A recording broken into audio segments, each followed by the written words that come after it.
editora presbiteriana, ela relançou recentemente os livros. Tem a Confissão de Fé de Westminster, o Catecismo Maior e o Breve Catecismo. É interessante desses livros que, além de serem revisados, por estarem novos, ele tem todos as referências, os versículos bíblicos inteiros aqui.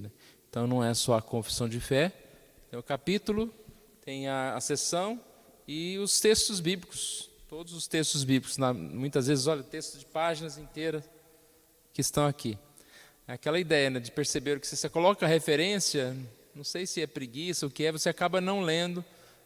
E aqui, estando no livro, é mais fácil da gente ler esse livro. E esse livro que nós vamos estudar a partir dessa semana, ou mais propriamente a partir da próxima semana. A partir dessa semana, porque algo que vou falar hoje está na introdução do livro, a respeito da questão da história, algumas partes introdutórias do assunto. Então hoje é um dia assim, mais, digamos assim, mais de apresentação do que o estudo em si. Mas tudo a gente aprende, Sempre a gente aprende alguma coisa. Nós vamos ler o texto bíblico, João 6,35 apenas.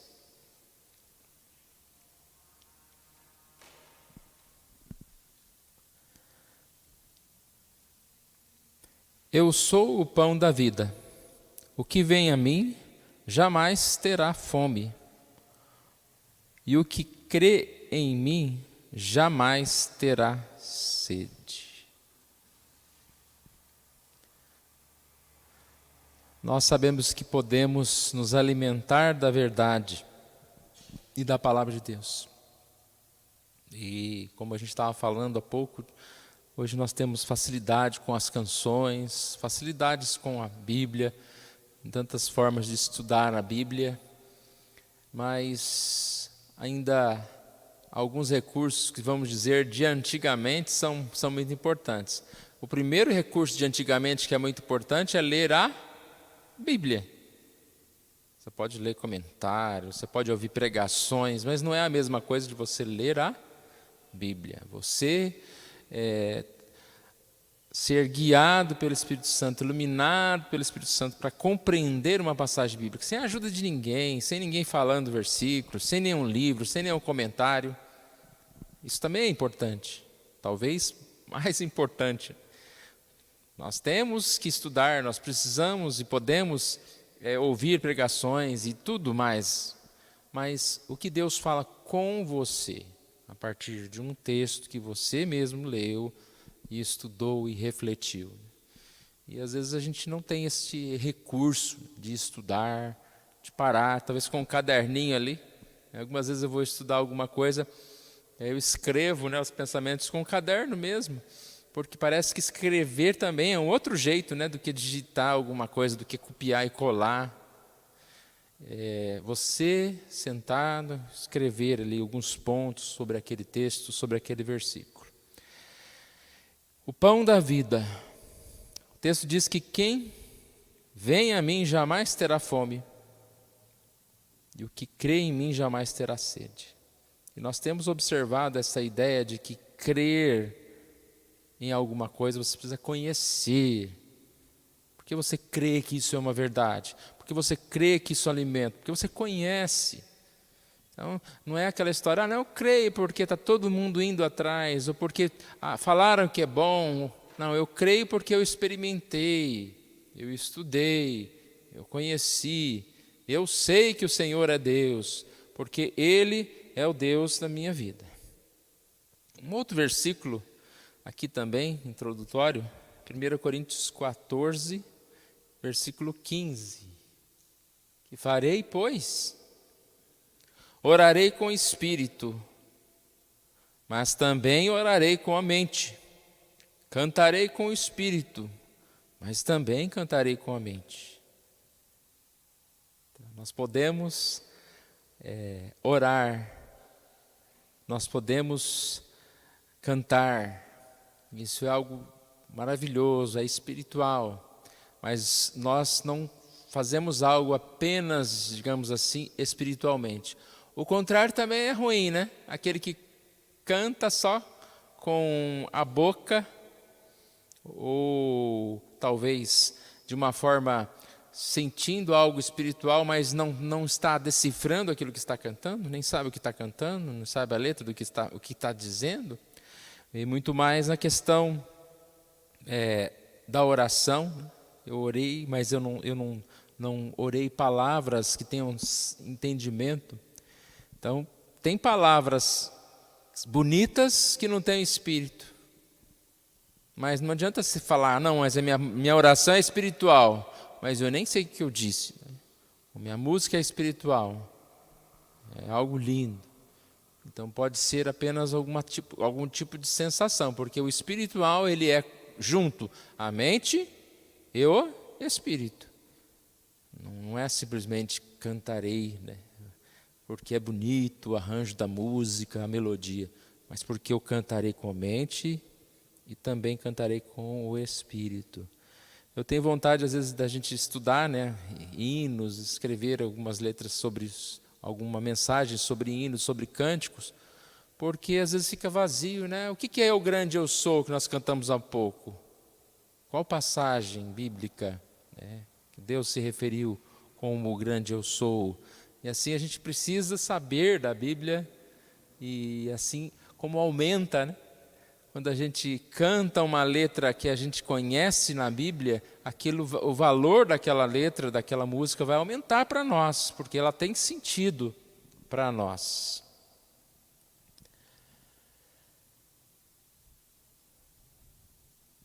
Bom, nesta parte introdutória, eu vou ler algumas coisas aqui.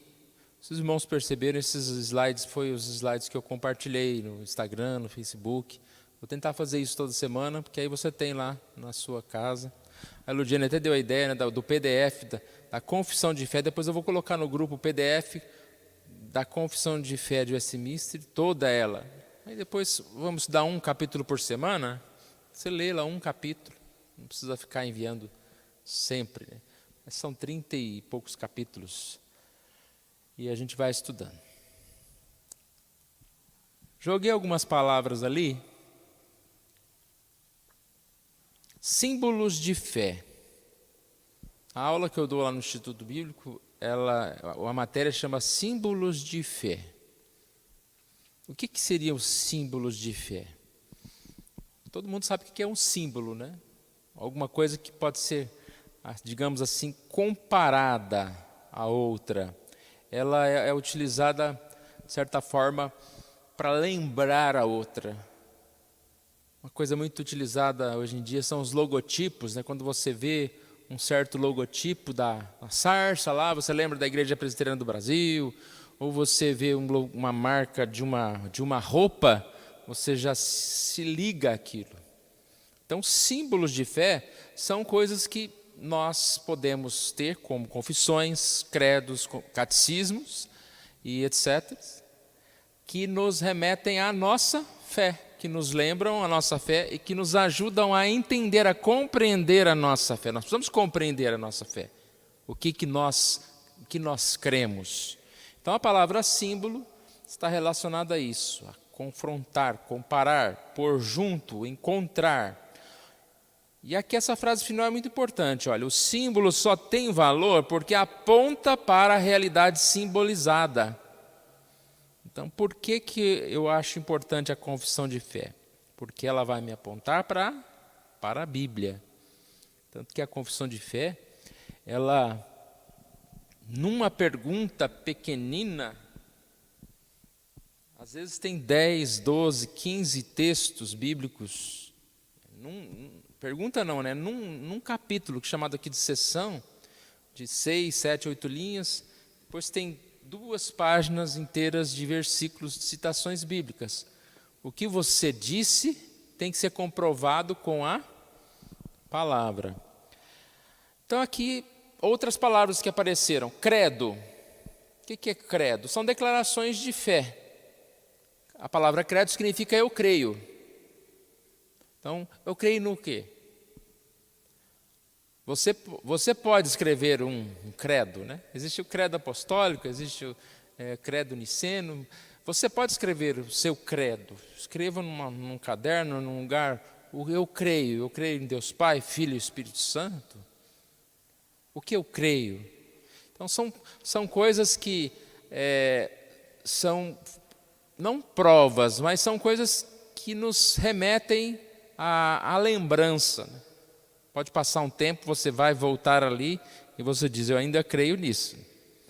Catecismos. Os catecismos, eles são as confissões em forma de pergunta. Catecismos foram usados para ensinar, para instruir. As confissões também, mas a confissão, ela tem, assim, digamos, outros propósitos que a gente vai vir aqui, daqui a pouquinho.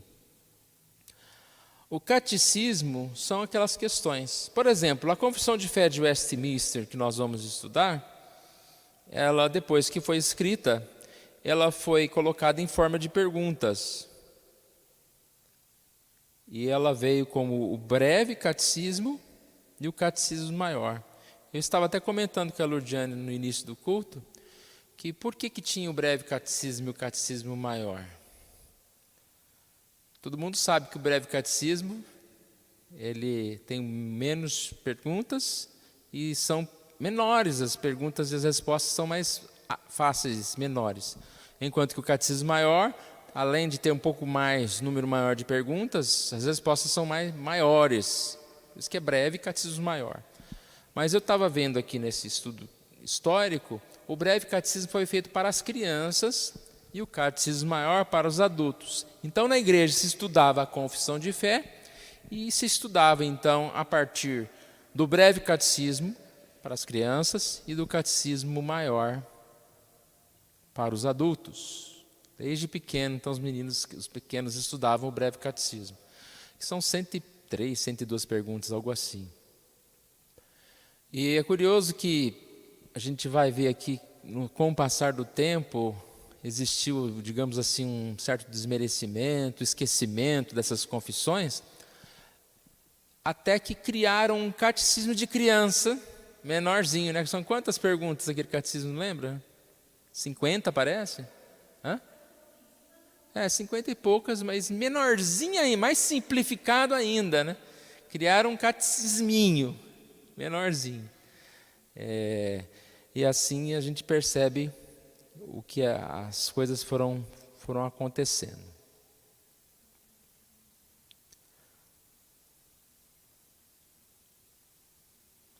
Olha, eu disse que a confissão de fé, tem aí escrito propósitos diversos. Então, as confissões, elas foram escritas de formas diversas. Vou dar alguns exemplos aqui. Para uso particular, indivíduos poderiam produzir para o seu uso particular. Exemplo, segunda confissão helvética. Um outro exemplo.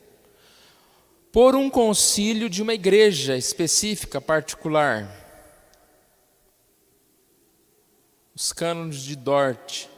Foi uma confissão elaborada por uma igreja, um concílio de uma igreja, na verdade. Por um indivíduo que agia como representante da sua igreja, confissão de Augsburgo.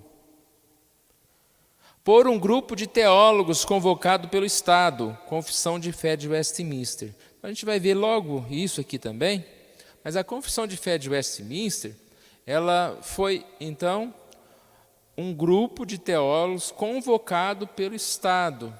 Vocês vão escrever aí uma confissão, naquela ideia de igreja-estado unida, vamos escrever uma confissão para se espalhar para as igrejas.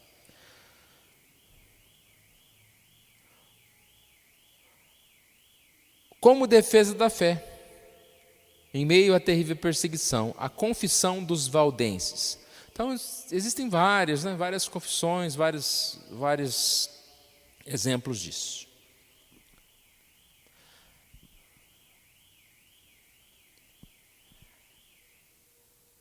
Explicação das principais doutrinas bíblicas. Vamos ver agora uma parte que está, digamos assim, na introdução do livro. Esse aqui, a Confissão de Fé de Westminster.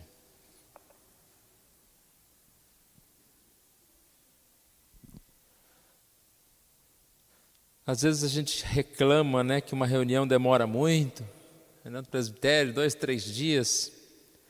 Aqui diz, desde julho de 1643 até fevereiro de 1649. 6 anos quase, pouco menos de 6 anos. Reuniu-se em uma das salas da Abadia de Westminster, na cidade de Londres, o concílio conhecido na história pelo nome de Assembleia de Westminster. Este concílio foi convocado pelo parlamento inglês para preparar uma nova base de doutrina e forma de culto e governo eclesiástico que devia servir para a igreja do Estado nos 3 reinos. Então, repare, lá o parlamento inglês disse, olha, vocês vão se reunir, resolveu lá, arrumou os teólogos, e nós queremos que vocês preparem um tratado, aí, uma confissão, que servirá como base de doutrina, forma de culto e governo eclesiástico. Então, repare que a gente fala muito da confissão de fé como base doutrinária, né? Mas ela traz um pouco mais do que isso, também uma questão da forma de culto e governo da igreja. Os teólogos mais eruditos daquele tempo tomaram parte nos trabalhos da Assembleia. A confissão de fé e os catecismos foram discutidos ponto por ponto, aproveitando o que já havia de melhor nas confissões já formuladas. O resultado foi a organização de um sistema de doutrina cristã baseado na Escritura e notável pela sua coerência em todas as suas partes. Então, repare, eles não inventaram uma confissão. Eles pegaram vários trabalhos, vários estudos. Ninguém cria nada do nada.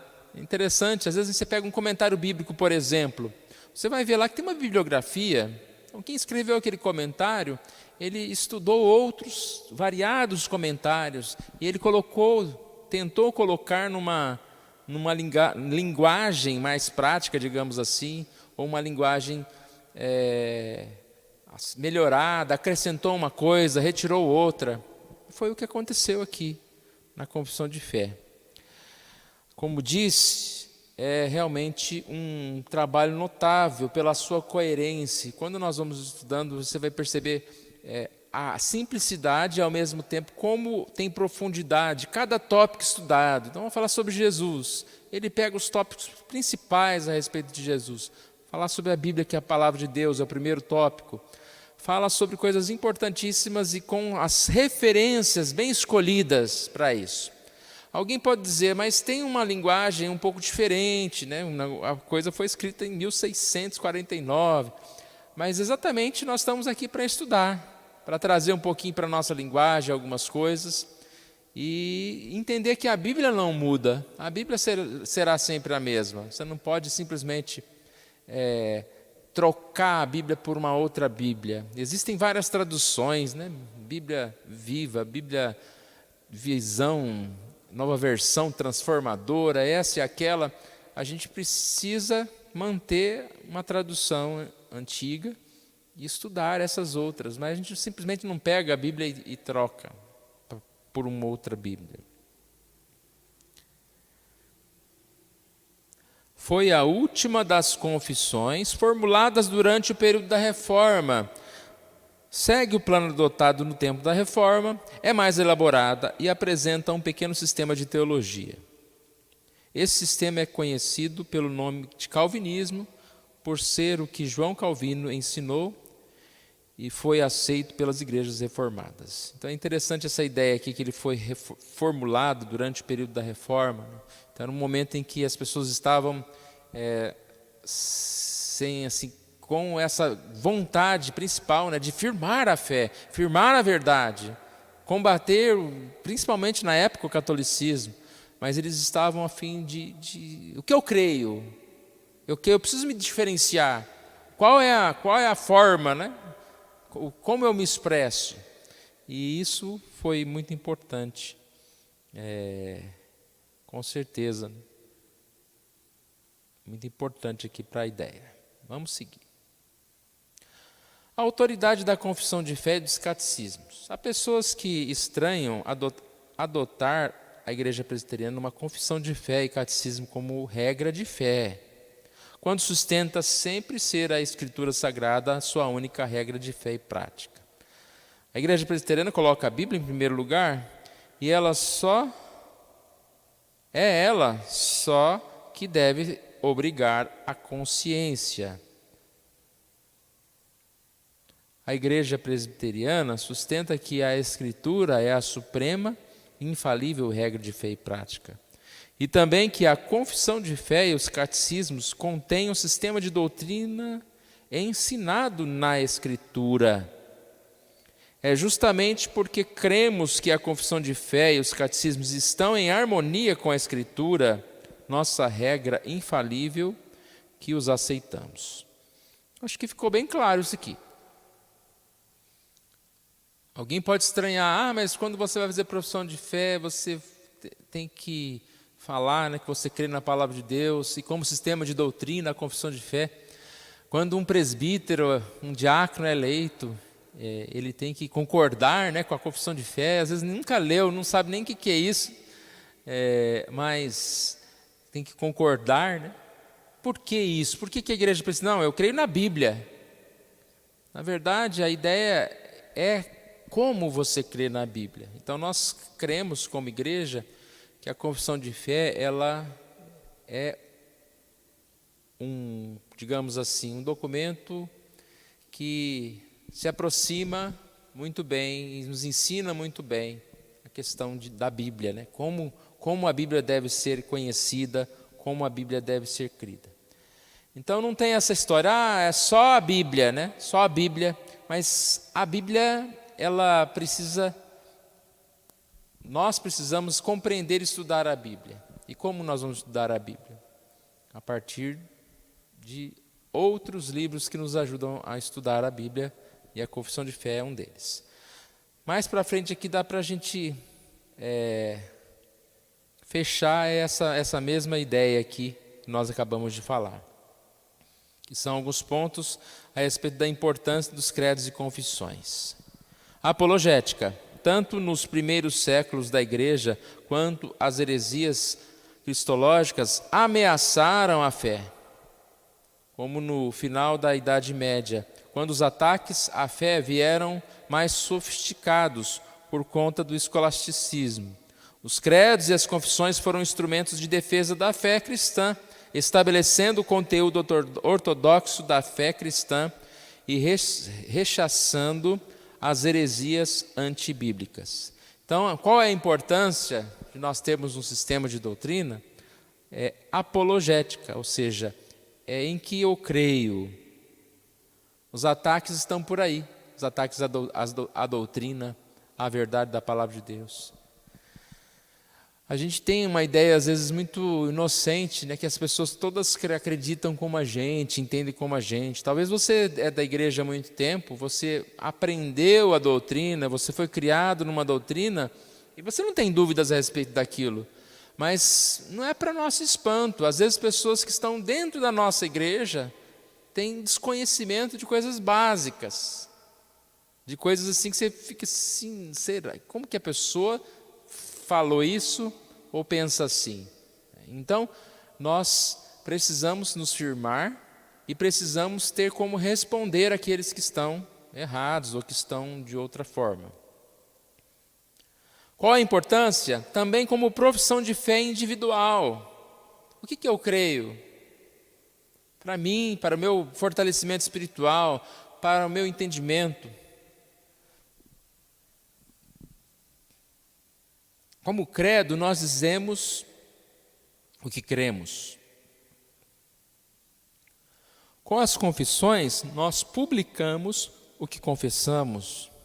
Em dias de muita informação e muito mais heresias do que nos tempos da Reforma, os credos e as confissões são instrumentos importantes para deixar claro aquilo que cremos e confessamos.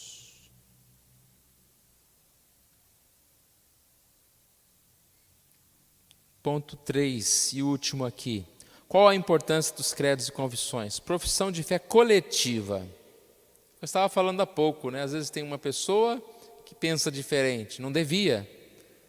Essa pessoa precisa estar com o contexto a própria igreja tem que andar junto, tem que pensar junto, doutrinariamente pensar junto. Profissão de fé coletiva. A igreja não é um amontoado de pessoas que pensam diferente em relação à questão da fé da Bíblia. Em dias em que há milhares de denominações dizendo-se cristãs, onde o pluralismo, a indefinição teológica e a aversão por doutrina prosperam, é importante a igreja declarar o que crê e o que confessa. Então é importante nós afirmarmos isso. Ser uma igreja que conhece essa doutrina. Antes de nós concluirmos com este versículo, eu ainda quero ressaltar aqui que a importância da confissão de fé é para que nós possamos conhecer a fé. No que nós cremos? No que nós cremos? Sabe aquela ideia de por onde começar? Se você vai fazer qualquer coisa, estudar música, vai, sei lá, trabalhar sendo motorista de algum carro, por onde começar? Você é um cristão, né? Por onde começar? A Bíblia, claro, mas por onde começar? Onde eu posso ter uma base, alguma coisa que me ajude a aprender a Bíblia? Eu vou começar pela confissão de fé. E o que eu estou falando pode parecer estranho, né? Porque quantos começam assim?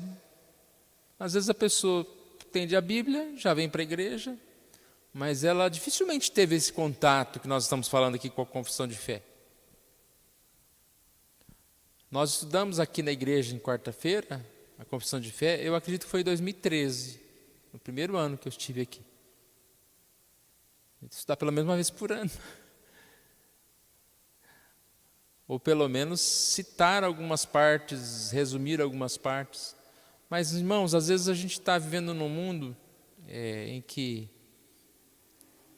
a gente percebe que muitas coisas foram deixadas de lado. Por quê? Por causa da própria modernidade, por causa todo mundo faz assim, e a gente esquece certas coisas. Eu sei que tem tradições que precisam ser esquecidas mesmo, deixadas para trás.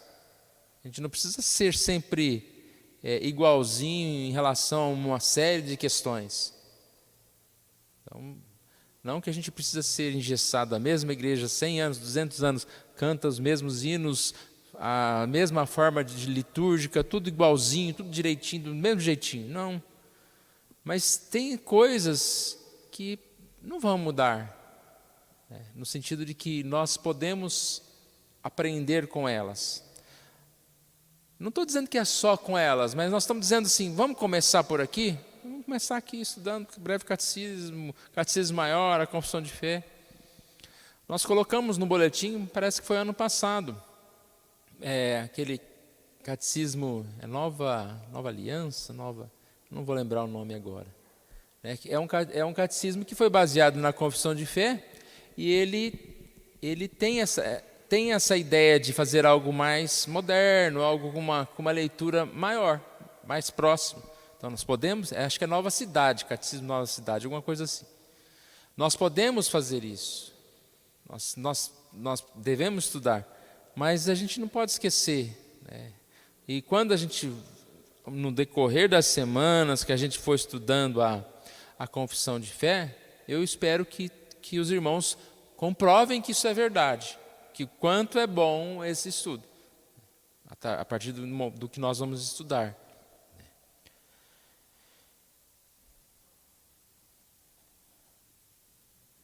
Então, qual a importância? Conhecer a nossa fé, saber no que nós cremos e por que nós cremos.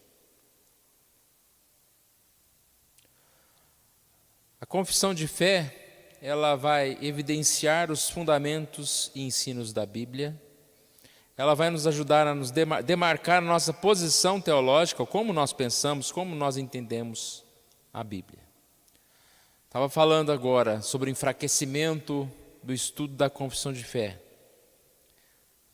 Alguns acham que ela já está antiquada, tem tanto recurso novo aí, mas nós não podemos pensar dessa forma. Só para a gente terminar essa parte introdutória, um estudo que o Hermes fez a respeito da confissão de fé, ele termina dizendo o seguinte: que limites devem ser observados no uso da confissão de fé ou de catecismos? Eu vou ler aqui para a gente não perder. Que limites devem ser observados no uso de catecismos e confissões? Os credos se baseiam na palavra, porém não são a palavra de Deus. Então isso é um ponto importante. Não podemos endeusar confissão de fé, breve catecismo, não são a palavra de Deus. A palavra de Deus é a palavra de Deus. Os credos são somente uma aproximação e uma relativa exposição correta da verdade revelada. Desta forma, podem ser modificados pelo progressivo conhecimento da Bíblia, a qual é infalível e inesgotável. Não devemos tomar os credos como autoridade final para definir um ponto doutrinário. Os limites de nossa reflexão teológica estão na palavra, não nos credos. Os credos não estabelecem o limite de nossa fé, antes a norteiam.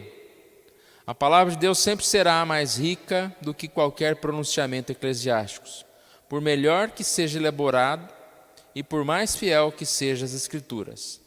Os credos, em princípio, não pretendem ser uma exposição exaustiva da fé. Antes, consiste numa declaração de fé dos pontos considerados essenciais à existência da igreja cristã. Eu acho que o que eu disse há pouco resume bem. É um princípio. Eu vou estudar a Bíblia e eu vou estudar a confissão. É um princípio, é um norte. Tem uma imagem de um slide que eu não trouxe, mas coloca as confissões, os credos, os catecismos como duas paredes.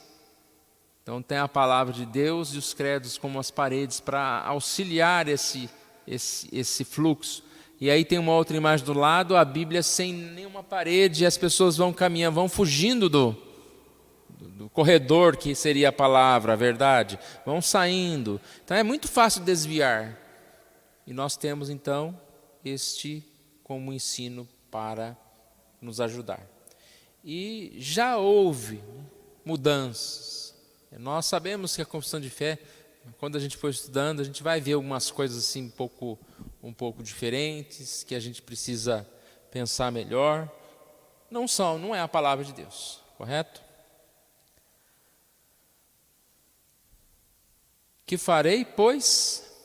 Orarei com o Espírito, mas também orarei com a mente. Cantarei com o Espírito, mas também cantarei com a mente. Que Deus nos abençoe e a gente possa realmente ser fortalecido por esse estudo.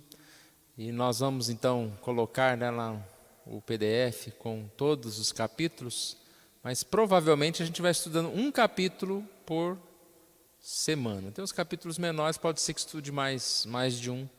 Você leia em casa, leia os textos bíblicos para que a gente possa estudar aqui.